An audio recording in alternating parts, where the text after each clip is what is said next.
আসসালামু আলাইকুম রহমতুল্লাহ বারাকাতুহু। সম্মানিত মুসলিম ভাইয়েরা, দিনদার ভাইয়েরা, আশা করি আপনারা সকলে ভালো আছেন। অনেকদিন পরে আজকে লাইভে এসেছি কিছু কথা বলার উদ্দেশ্যে। আসলে আমাদের দেশে হানাফি মাযহাবের অন্ধ অনুসারী এরা নিজেদেরকে মুসলিম বলে দাবি করে। কেমন মুসলিম জানি না। এরা বলে হানাফি মাযহাব, কিন্তু তারা কবর পূজায় আসক্ত, তারা পীর পূজায় আসক্ত, তারা কুফরি গণতন্ত্র মেনে ইসলামের নামে দলে দলে বিভক্ত হয়ে আছে। এরা মুসলিম, যারা কোরআন এবং সহিহ হাদিসের অনুসারী মুসলিম, তাদের মসজিদগুলা ভাঙে, তাদের মসজিদ ভেঙে ফেলে। এই গতকালকে ব্রাহ্মণবাড়িয়াতে তারা একটি মসজিদ ভেঙে ফেলেছে। তারা নিজেদেরকে মুসলিম বলে দাবি করে।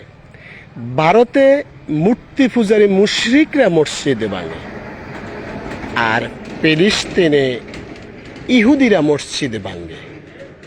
আপনি মনে করেন বাংলাদেশে যারা মসজিদ ভাঙে তারা মুসলিম? তারা মুশরিক নয়? এই কবর পূজারী, মাজার পূজারী, পীর পূজারী, গণতন্ত্র মেনে ইসলামের নামে দলে দলে বিভক্ত হওয়া মুশরিকগুলা, তারা নাকি মুসলিম। তারা এই মুশরিকরা মসজিদে ভাঙে। আপনি দেখেন তো, কবর পূজারী, পীর পূজারী, দল পূজারী মুশরিকরাও মসজিদ ভাঙে, আবার মূর্তি পূজারী মুশরিকরাও মসজিদ ভাঙে, আবার ইহুদিরাও মসজিদে ভাঙে।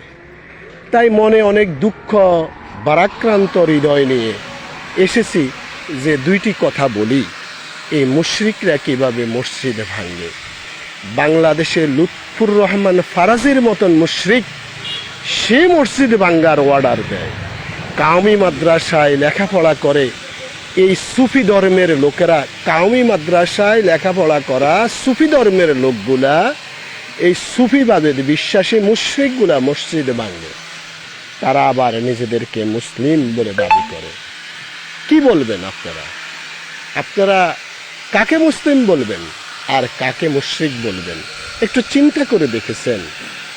সম্মানিত দিনী ভাইয়েরা, দেশের ভাইয়েরা, যারা কবর পূজা করে তারাও নিজেদেরকে আলেম মুসলিম বলে দাবি করে।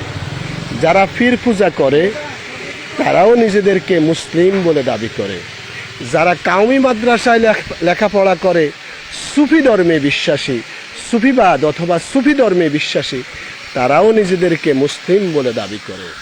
এখন আপনারা বলেন তো, হে আমার ভাইয়েরা, আসলে কি তারা মুসলিম?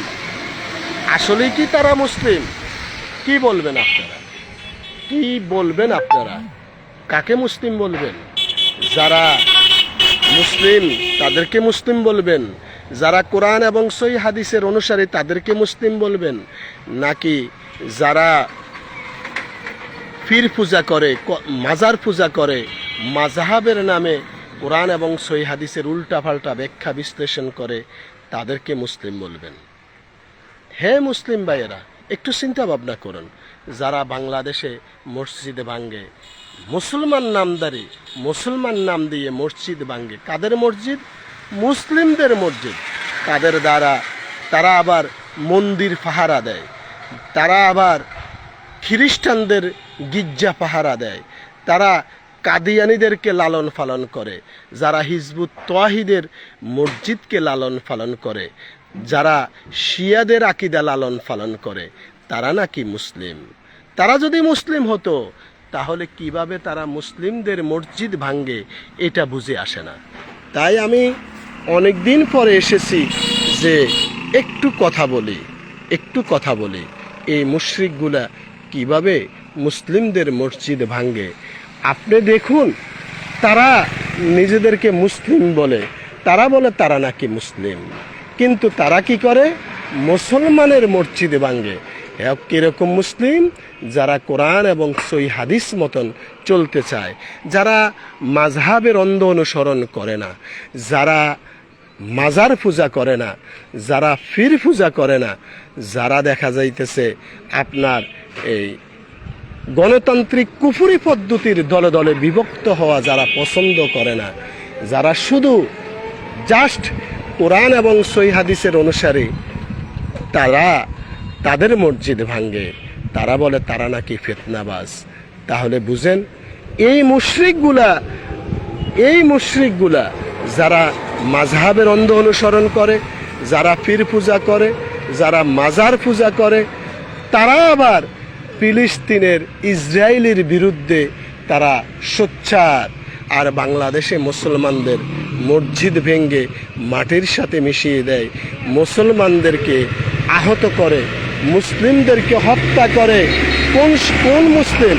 যারা কোরআন এবং সহিহ হাদিসের অনুসারী, ওইসব মুসলিমদেরকে তারা হত্যা করে, আহত করে, আবার তারা বলে তারা নাকি মুসলিম। তাই আমি বলবো, সতর্ক হন হে মুসলিম ভাইয়েরা। এই কবর পূজারী, দল পূজারী যারা আছে, যারা বাংলাদেশের শিরক, বেদাত, কুফুরের চর্চা করে, এইসব মুসলিম নামদারি মুশরিক থেকে নিজেদেরকে হেফাজত করুন। আল্লাহ আমাদের সকলকে সঠিক দিন বুঝে মেনে চলার তৌফিক দান করুন। আল্লাহ আমাদেরকে কোরআন এবং সহিহ হাদিসের অনুসারী হওয়ার তৌফিক দান করুন। কোরআন এবং সহিহ হাদিস মেনে চলার তৌফিক দান করুন। আমিন। আসসালামু আলাইকুম ওয়া রাহমাতুল্লাহি ওয়া বারাকাতুহু।